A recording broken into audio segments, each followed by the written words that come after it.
엔화가 쭉쭉쭉 떨어지는 거죠. 164엔까지 갔다가 도저히 안 되겠다 해서 개입했잖아요. 좀비 기업 같은 경우는 거의 쓰러진다고 보면 되고요. 부동은 날 거고 곳곳에 곡소리 날 겁니다. 금융위기가 오는 거잖아요. 난리가 나는 거죠. 여러분 안녕하세요. 요즘 엔화같이 추락한다. 또 일본 쿠마모토에 지진 났다. 그래서 일본에 대해서도 관심이 높아졌습니다. 그래서 오늘 일본에 대한 최고의 전문가, 최고의 일본 전문가 이명찬 박사님 모셨습니다. 어서 오십시오. 예, 반갑습니다. 드디어 모셨습니다. 저도 유튜브에서 많이 뵙던 얼굴을 뵙게 되니 반갑습니다.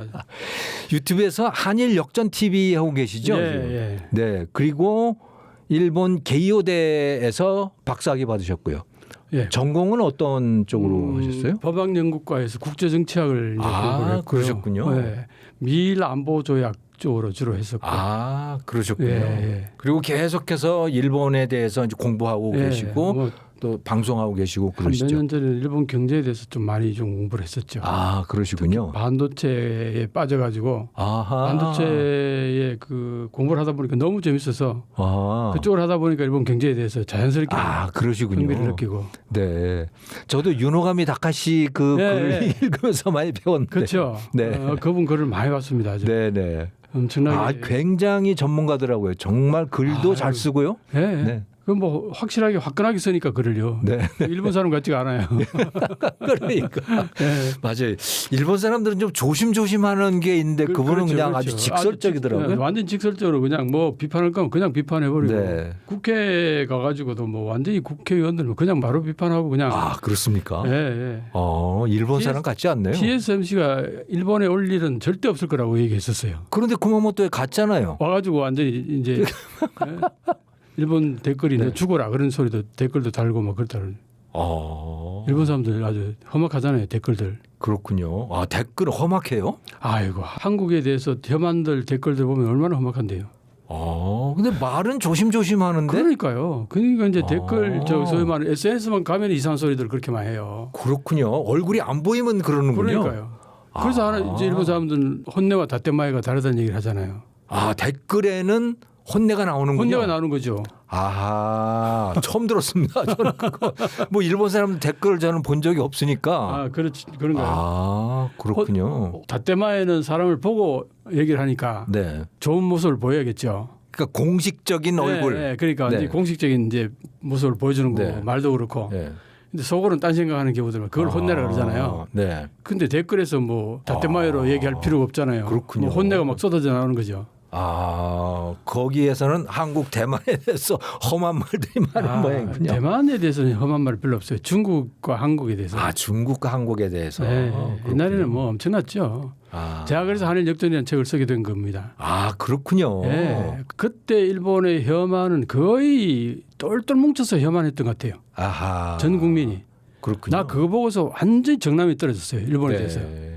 일본 사람들이 한국을 좀 우습게 알죠. 그러니까요. 그때는 완전히 우습게 봤죠. 그러니까 한마디로 말해서 지들 하고 싶은 말 다 쏟아내도 아무런 그게 없을 것 같은 그런 인식을 갖고 한국을 비난하고 비판하고 비아냥거리고 그때 그걸 보고서 나는 한일 역전이라는 책을 꼭 써야겠구나 하는 생각을 했죠. 그래서 그 책을 쓰셨군요. 핵심만 딱 말씀드리면은 일본 사람들은 사무라이 세계잖아요. 그죠? 오랫동안. 사무라이 세계는 힘의 세계란 말이에요. 그렇죠. 그건 수직 사회예요. 마음에 안 들면 그냥 죽여버리는 거죠. 그렇죠.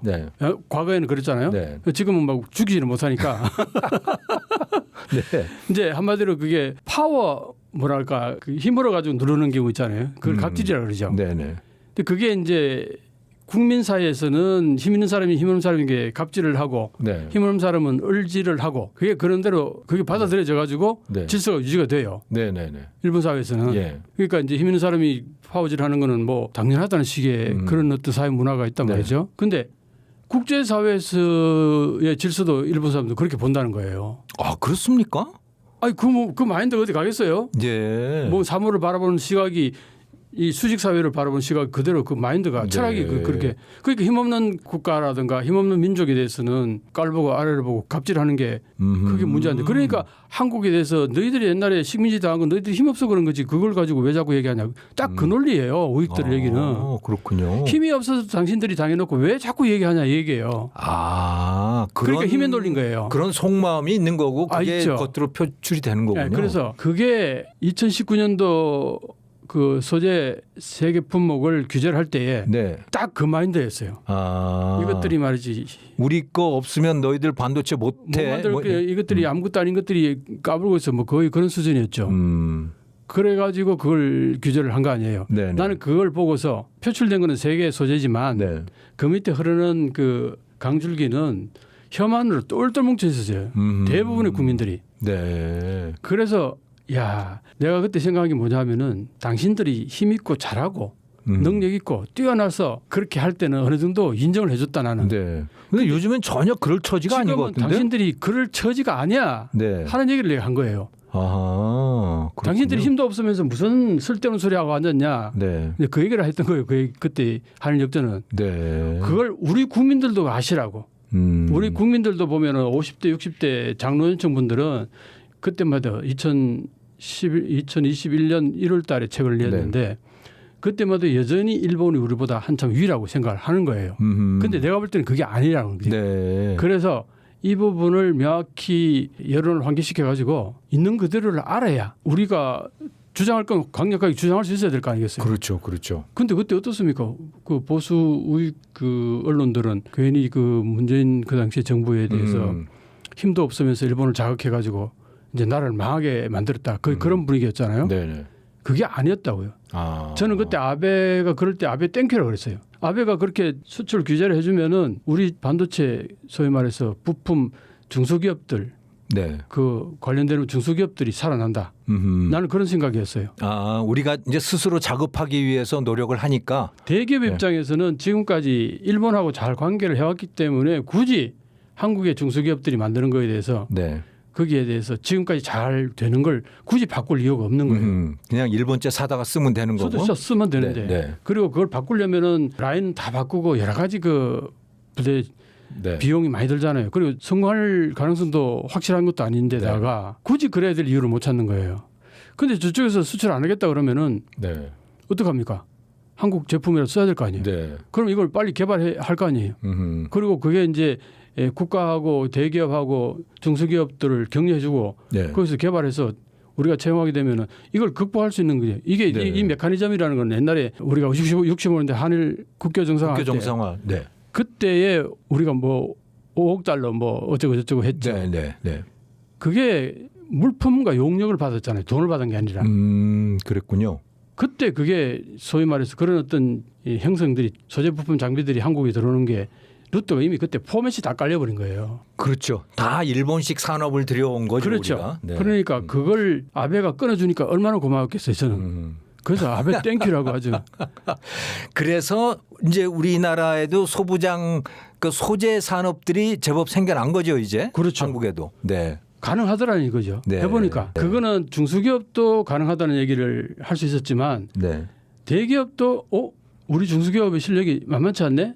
일반 국민들도 우리나라가 해도 되잖아. 그러면 굳이 일본 거 수입할 필요 있느냐 하는 그런 인식이 이제 생긴다. 그렇군요. 그래서 그거는 어마어마한 사건이었다 저는 보거든요. 아베가 잘했네요. 아주 우리한테는 고마운 분이죠. 근데 일본이 산업은 보면 한 그 2000년대 초반부터 해가지고 계속 산업이 다 추락하고 한국한테 다 따라잡히고 한국이 추월하고 그랬는데 금융은 여전히 그래도 탄탄했단 말이죠. 일본 엔화가 안전자산이었고. 그렇죠. 근데 요즘은 그것도 흔들리는 것 같아요. 그것도 뭐 거의 흔들린다고 봐야죠. 그 엔화 지금 어떤 일이 벌어지고 있는 겁니까? 엔저로 가고 있죠. 엔저. 며칠 전에 미국과 일본이 개입했는데 164엔 가던 것이 개입으로 인해서 155엔까지 이걸 내려왔다 그래야 되나? 글쎄 그걸 내려왔다 그래도 올라갔다 그래도 참 표현하기가 아무튼 엔화가 조금 강세가 된 거죠. 상대적으로 강세가 된 거 아니에요? 그 이게 160엔, 170엔 위로 올라간다 칩시다. 그러면 이제 155엔으로 떨어졌잖아요. 며칠 안 됐는데 다시 또 159엔 159엔까지 올라왔어요. 아, 159 됐습니까? 지금 159엔까지 올랐어요. 그 개입한 게 별로 소용이 없는 모양이네요. 소용이 별로 없는 거죠. 네. 애초에 저는 뭐 소용이 없을 거라는 얘기를 늘 하고 있었는데 네. 아니 그래도 이렇게 빨리 소용이 없다니 그것도 미국이 개입해가지고 그리고 미국이 뒷받침해 주는데 미국까지 강한 의지를 보였음에도 불구하고 네. 155엔까지 급하게 이렇게 수직 낙하를 했다가 네. 그게 다시 이렇게 올라오는 게 네. 며칠이 안 됐어요. 그럼 일본에 대한 신뢰가 흔들린다는 소린가요? 그렇죠. 글로벌 금융가에서? 네. 일본을 바라보는 시각이 일본은 저게 정상이 아니다. 네. 뭔가 재정이라든가 여러 가지 그 국가가 운영하는 여러 가지 믿음지 못하다. 네. 그래서 엔화를 가지고 있는 것은 그렇게 해서 바람직하지 못하다. 뭐 그런 맥락이지. 일본의 금융위기 같은 게 날 수 있을까요? 우리가 1998년에 겪었던 그런 금융위기 또는 미국이 2008년에 겪었던 그런 금융위기 같은 거 일본은 그런 게 아직 한 번도 없었죠. 그것은 한 번도 없었고 네. 앞으로도 그건 없지 않을까 싶어요. 아, 그렇습니까? 왜냐하면은 지금 일본이 달러를 가지고 있는 게 1조 3천억 달러 정도 된단 말이에요. 아하, 그게 예. 물론 미국 국채 제 자산이 엄청 크군요. 엄청 커지잖아요. 네. 1조 3천억 달러면 어마어마하잖아요. 그죠? 네네. 그게 이제 일부는 달러를 가지고 있지만 대부분은 미국 국채를 가지고 있잖아요. 네. 그 미국 국채를 가지고 있기 때문에 이 부분을 가지고 있으니까 미국이 일본이 금융위기로 우리 같이 그때 같이 그렇게 파산하기를 그냥 놔두지는 않을 거라고 이제 볼 수 있죠. 미국의 입장에서 자기네 국채 때문에 그렇죠. 그 밀접하게 국채를 팔아버릴까 봐. 팔아버릴까 봐요. 네. 일본 금융위기가 온다는 거는 달러를 지불할 돈이 없어서 금융위기가 오는 거잖아요. 우리가 그때 그렇죠. 우리가 달러가 없었죠. 달러가 없었잖아요. 네네네. 근데 일본은 달러가 있단 말이에요. 네. 그게 당장 손해는 없지만 네. 미국한테 빌려준 거 갚아라 그러면 금방 네. 그게 달러가 있단 말이에요. 네네. 1조 3천억 네네. 달러나. 그러니까 그게 어마어마한 액수기 때문에 당장 금융위기가 올 것 같지는 않은데 이제 어떤 얘기를 주로 하냐 하면요. 이런 네. 겁니다. 그게 어떤 식으로 흘러갈 거냐 하면은 지금 164엔까지 갔다가 도저히 안 되겠다 이제 개입했잖아요. 왜 개입하느냐? 이게 물가가 올라가니까요. 네. 수입 물가가 수입 물가 올라가니까 국내에 들어가지고 물가를 높이니까. 네. 그런데 금리를 올려서 그걸 물가를 잡아야 되는데 금리를 못 올리는 거예요. 네. 왜 금리를 못 올리느냐? 금리를 못 올리는 이유까지도 설명이 돼야 돼. 이게 다 맞물려 있으니까. 네. 금리를 올리게 되면은 지금까지 마이너스 0.1에서 0%, 0.1% 이렇게 거의 막 30년 가까이 그렇게 생활해 왔던 일본 금리요. 그렇지 일본 금리가 거기에 젖어 있던 기업이나 네. 일반 국민들이나 다 거기에 생활이 그게 당연하게 여겼다가 금리가 갑자기 올라가게 되면 이제 난리가 나는 거죠. 곳곳에서. 부도 나는 데들이 꽤 있겠네요. 아이고 뭐 부도가 엄청나게 부도가 날 거고 곳곳에 곡소리 날 겁니다. 그게. 그러니까 쉽게 못 올리는 거죠. 아하. 그거는 이제 예를 들어서 좀비 기업 같은 경우에는 거의 쓰러진다고 보면 되고요. 좀비 기업은 이제 돈은 이제 버는데 이익을 못 남겨가지고 세금을 못 내는 기업을 좀비 기업이라고 정의를 한다면은. 뭐 그런 기업들이 한 5, 60% 된다니까 중소기업에. 그렇게 많아요. 네. 그 이것도 좀 이따가 또 설명드리겠습니다. 왜 좀비 기업이 됐는지. 그러니까 그것도 다 표란 말이에요. 자민당 입장에서는. 정치인들 다카이치 총리의 입장에서는 그렇군요. 자민당의 입장에서는 다 표예요. 그 사람들. 그걸 케어를 해줘야 자기들 표로 오니까. 그래서 일본에서는 정치가 바람막기 정치라는 얘기를 많이 하잖아요. 바람막기 정치라는 게 돈을 뿌려서 표를 얻어간다는 얘기예요. 그게 바람막기예요? 바람막기. 뿌린다는 얘기예요. 바람막기? 네, 바람막기. 그 일본어입니까? 일본어예요. 전 바람을 막아주나 그랬더니 바람막기. 바람막기. 네, 바람막기. 바람막기 세이지, 뭐 바람막기 세이지 이 얘기를 하도 내가 많이 들었어요. 일본에 있을 때. 그렇군요. 네, 그게 이제 자민당이 지금까지 오랫동안 일당 독재를 해올 수 있었던 이유는 그 바람막기 정치에 의해서 지금까지 유지되온 거예요. 그러니까 돈 풀어서 메워주는 거군요. 그렇죠. 무조건 쓰러지지 않도록 어떻게든 케어해 주는 거죠. 그러려면 돈이 얼마나 들겠어요. 그러니까 그게 다 부채가 250% 가까이 나와요. 저는 그게 의아했어요. 도대체 우리나라는 GDP 50%만 넘어가도 뭐 나라가 뭐 들썩들썩한다고 야단인데 난리죠. 일본은 어떻게 GDP 250%를 저렇게 비주로 해서 도대체 그 돈을 어디다 썼나 했더니 네. 다 바라마기를 한 거군요.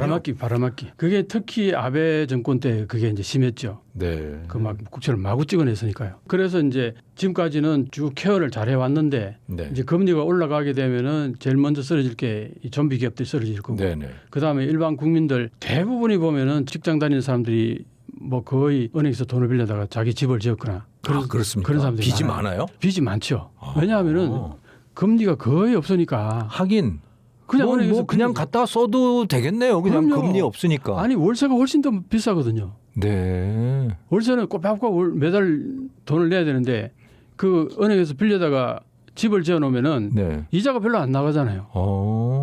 그렇군요. 그거는 내가 확인했어요. 네. 일본에 있는 후배가 어느 날 집에 갔더니 집을 근사하게 지었더라고요. 야, 네. 너 돈 많이 벌었구나. 그랬더니 아유 형님 무슨 말씀하십니까? 그러면서 하는 얘기가 이거 전부 은행에서 빌린 돈입니다. 그 언제까지 갚는 거예요? 70대 때까지. 평생을 네. 갚는 거예요? 평생을 그냥 갚으면 원금만 되는데. 갚으면 되는 거네요. 그러면? 그렇죠. 그러니까 누가 안 빌리겠어요. 네. 이렇게 안 하면은 월세가 너무 많이 빠져나가니까. 빌려서 집 짓는 게 더 남는 거네요. 그렇죠. 훨씬 싸게 친다는 거예요. 자, 그랬던 사람들이 이제 금리 올라가면 이제 곡소리 나는 거죠. 그렇군요. 이게 제일 민감하게 반응합니다. 이 사람들이 전부 표할 거 아니에요. 자민당 입장에서는. 그렇네요. 그 금리를 올리는 걸 굉장히 주저하게 하는 게 지금 다카이치 총리가 금리 올리는 건 바보야 이런 얘기를 했단 말이에요. 그렇군요. 거기에서 나오는 얘기란 말이죠. 저는 금리 올리면 국채 발행하는 것만 문제가 된 줄 알았더니 일반 국민들부터가 문제군요. 국민들부터 기업부터 전체가 다. 그 공범이라고 봐요. 전체가 공범이라고 봐야죠. 금리가 아주 거의 없는 이 사회를 30년 가까이 이어오다가 네. 그게 어쩔 수 없이 금리를 올려야 되니까 이제 그때부터 이제 곡소리가 나는 거죠. 곳곳에서 이제 파열음이 일어나기 시작하는 거죠. 진짜 딜레마겠네요. 네. 그러니까 금리를 올리기 어려워서 겨우 이제 1% 올렸잖아요. 네네. 물가가 슬금슬금 좀 올라갑니다. 예. 금리를 안 올리면 물가가 올라가고 네. 금리를 올리면 곡소리 나고. 곡소리 나고 그런 이제 딜레마가 빠져 있는 거죠. 네. 그러니까 엔저를 어떻게든 막아야 되는데 네. 그 엔저는 그러면 어떻게 해서 올라가느냐 했더니 엔저는 기본적으로 일본이 무역이 과거에는 거의 흑자였어요. 항상. 네. 근데 최근 몇 년은 거의 적자입니다. 제조업은. 일본이 적자가 나요? 예, 제조업은. 제조업. 네. 그런데 경상수지는 흑자예요. 이거 뭐 일반인들이 그러니까 이해하실지 모르겠어요. 수출은 잘 안 되는데 수출은 자본 투자한데 수익이 있는 거예요? 그렇죠. 해외에다 투자하는 게 워낙 많아가지고 우리 그래서 일본에 해외 자본이 많다 그러잖아요. 예. 그게 이제 과거에 버블이 꺼지고 나서 버블이 꺼지기도 전에 뭐 어쨌든 그 플라자 합의, 네네. 플라자 합의에서 엔화가 폭등했잖아요. 가치가. 그렇죠. 1985년인가요? 85년도에. 네. 그 폭등을 하니까 국내에서는 코스트가 너무 높아져서 네. 수출업자들이 도저히 국내에서 생산해가지고 이 경쟁이 안 되는 거예요. 네네. 그러니까 해외로 다 빠져나와 버린 거죠. 아. 그 해외로 다 빠져나갔는데 그게 이제 해외에 투자를 많이 하게 된 겁니다. 네. 해외 투자하는 그 기업들은 해외 재투자하지 거기서 버리던 돈을 국내로 안 들어와요. 네. 그러니까 수익만 갖고 오는 셈인가요? 그러면 어떻게 되는 건가요? 그러니까 이제 뭐 한 반 정도 들어올까 3분의 1 정도 들어온다 그래요. 밖에다 계속 쌓아두거나 재투자하거나 네. 이 두 가지를 한다는 거예요. 그래서 현금 흐름으로 보게 되면 적자인 거예요. 소위 말해서 계산상 흑자인데 네. 이 돈이 안 들어오는 거예요. 어허. 그러니까 이게 이제 엔화가 쭉쭉쭉 떨어지는 거죠. 그렇군요. 그게 들어와가지고 벌어들인 달러를 가지고 국내에 들어와서 엔화로 바꿔야 네. 엔화가 가치가 높아지는데 음흠. 그러니까 이 부분이 너무나 명확해요. 이제 요거 하나 있고요. 예. 그다음에 또 하나는 이제 일본 정부가 지금까지 뿌린 돈이 네. 어마어마하잖아요. 예. 아베노믹스 때 뭐 2차원 금융 완화 정책 그래가지고 네. 2차원이라는 게 잘 모르는 사람들은 1과 2, 뭐 3 이런 2차원으로 쓰는 사람도 있던데 그게 아니라 수준이 다를 이자. 다를 이자예요. 다를 이자예요. 차원이 다른 2차원 금융 완화 정책이라 그래요. 네. 아예 수준이 다른 금융 완화 정책을 펴겠다 해가지고 돈을 마구 뿌렸는데 그게 어느 정도냐 하니까 30년 좀 넘게 일본 국내 GDP에 한 15배를 뿌렸답니다. 오. 그 사이에 미국의 달러는 한 2.5배 네. 벌었다 그러고요. 그러면 달러 대비 엔화 가치가 어떨까요? 당연히 뭐 그야말로 추락을 해야 될 것 같은데요. 추락하죠. 네네. 과거에는 2011년 동일본 대지진 때 네네. 그때가 엔화가요 1달러당 70엔까지 막 가고 그랬어요. 그 난리법석을 떨었음에도 불구하고 엔화가 그렇게 가치가 높았단 말이에요. 네네. 근데 지금 얼마냐? 지금 150, 160 뭐 이렇게 된 거죠. 160이니까 네. 가치로 보면은 2분의 1도 안 되는 거예요. 네. 45% 정도밖에 안 돼. 그때의 네. 가치에. 그래도 잘 버티고 있네. 생각 지금 말씀하신 것처럼 돈을 그냥 다른 차원으로 막 뿌려댄 거에 비교하면 그게 이제 어떤 현상이 벌어지냐 하면 이런 네. 현상이 벌어집니다. 플라자 합의 때 네. 1달러당 200엔 하던 걸 85년도 9월 달에 플라자 합의로 인해 가지고 2년 한 몇 개월 사이에 1달러당 120엔으로 가치가 폭등을 했어요. 네. 그럼 어떤 결과가 나올까요? 대기업들은 수출이 안 되죠. 수출을 못 하겠네요. 가격이 수출 가격이 뭐 거의 2배 올라갈 2배로 때. 올라가 버리니까. 네. 그래서 국내에서 생산해 가지고는 도저히 생산이 안 되니까 다 해외로 다 빠져나와 버리잖아요. 네, 네. 그래서 국내가 공동화됐다는 거죠. 네, 네. 자, 그런데 국민은 어떨까요? 국민요. 네. 국민은 일자리가 걱정이겠는데요. 일자리가 걱정이지만 어쨌든 중소기업에서 직장을 다 가지고 일본이 왜 그 실업률이 굉장히 낮다 그러잖아요. 아, 하긴 뭐 저 내보내지 않으니까 일단 네. 취업하고 있는 사람은 계속 직장은 어딘가에 있겠네요. 그렇죠, 그렇죠. 네네. 바로 그겁니다. 네. 그러니까 그때는 내 재산이 2년 만에 2배로 아, 그렇네. 엔화 가치가 높아지니까 뻥튀기 됐죠. 달러로 표시하면 예, 내 일본 자산이 사람들 부가 2배가 되는 거네요.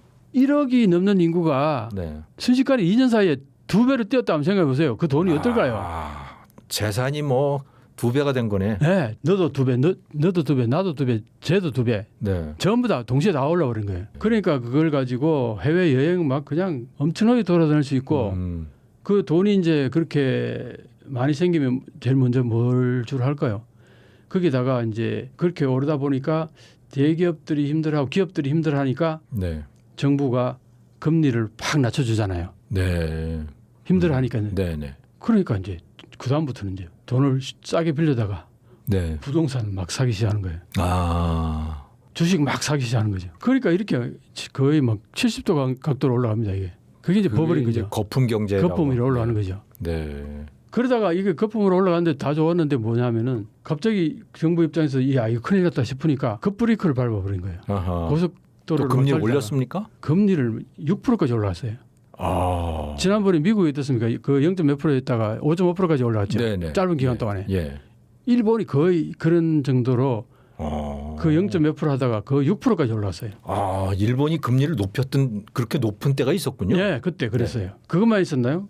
그 다음에 총량제를 했습니다. 부동산에 투여하는 금액을 총량제로 대출금을 똘똘 묶어버린 거죠. 네, 한도를 뒀군요. 예. 그러니까 어떻게 됩니까? 그 다음에는 이제 폭락했겠는데요. 이자가 높아지니까 이 이자 갚아야 될 돈을 마련 못하는 직장인들은 헤매다가 결국은 자기가 대출받아 지은 집들 네. 다 내놓잖아요. 네. 한꺼번에 내놓으면 어떻게 됩니까? 폭락하는 거죠. 예.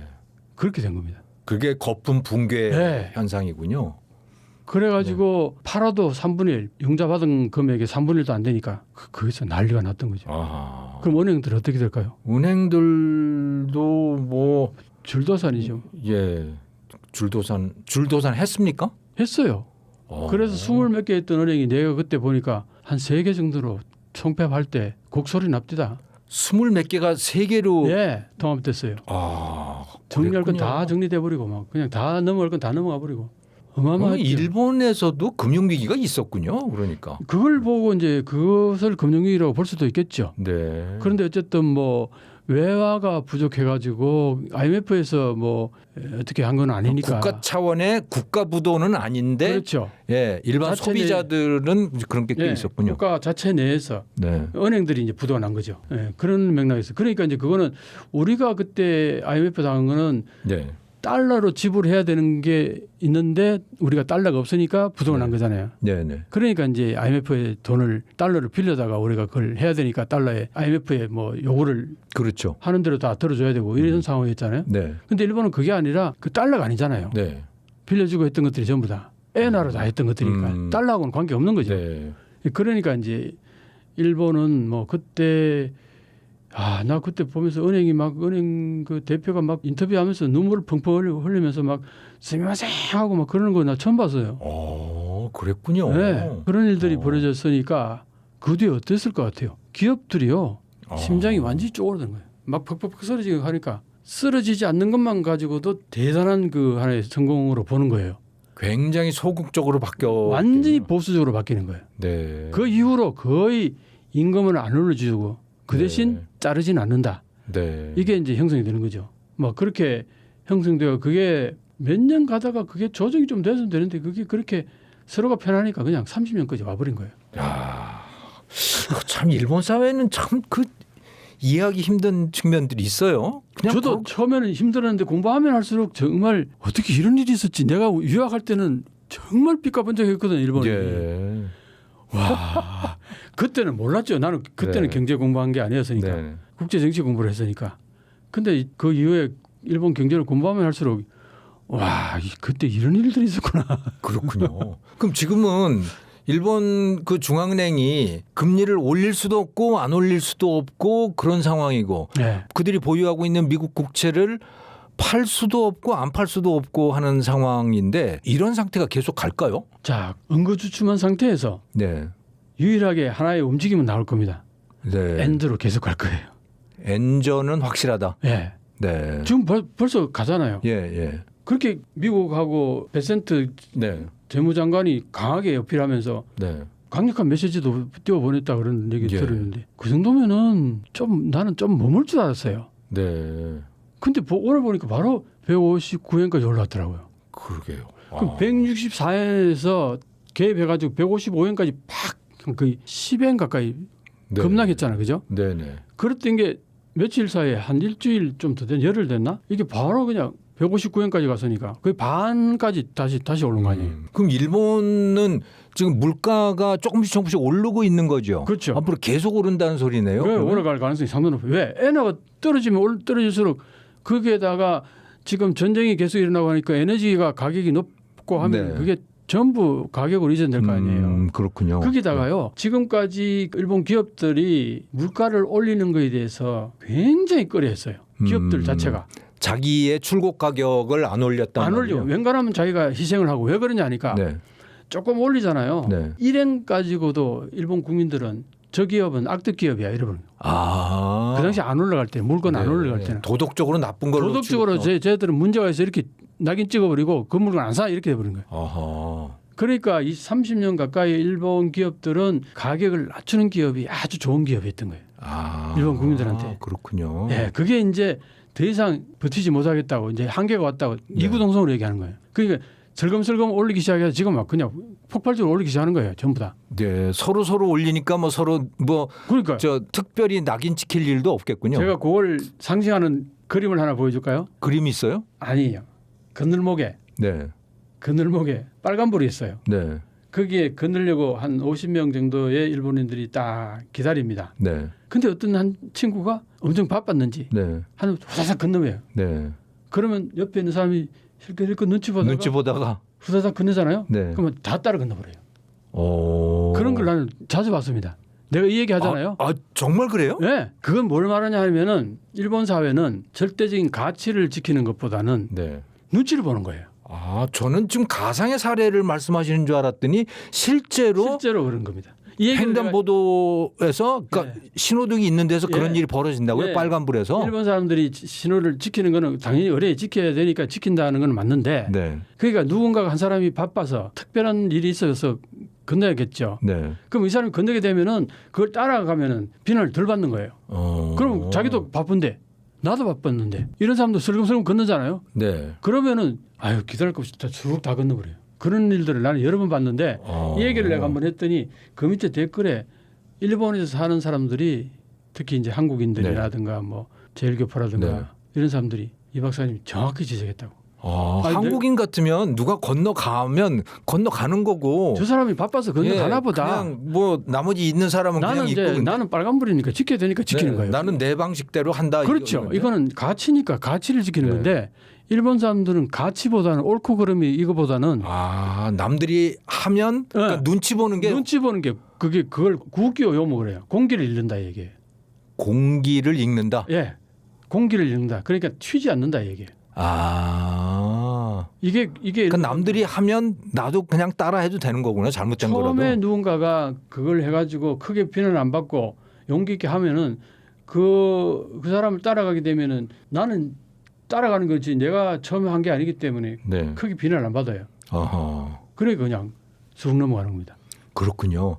그러니까 이제 이 지금 생필품을 공급하는 기업들 입장에서도 예전에는 손가락질 당하고 예. 욕 먹을까봐 다 조심하고 있었는데 예, 지금은 뭐 슬금슬금 하나둘 하니까 예. 다 따라서 올리는 거예요. 지금 그동안 그 억눌러 왔던 그 가격 있잖아요. 네. 그걸 이제는 막 그냥 다 올리는 거예요. 그게 공기를 읽는다. 예, 공기를 읽는다. 공기가 바뀌었군요, 완전히. 공기가 완전히 바뀐 거죠.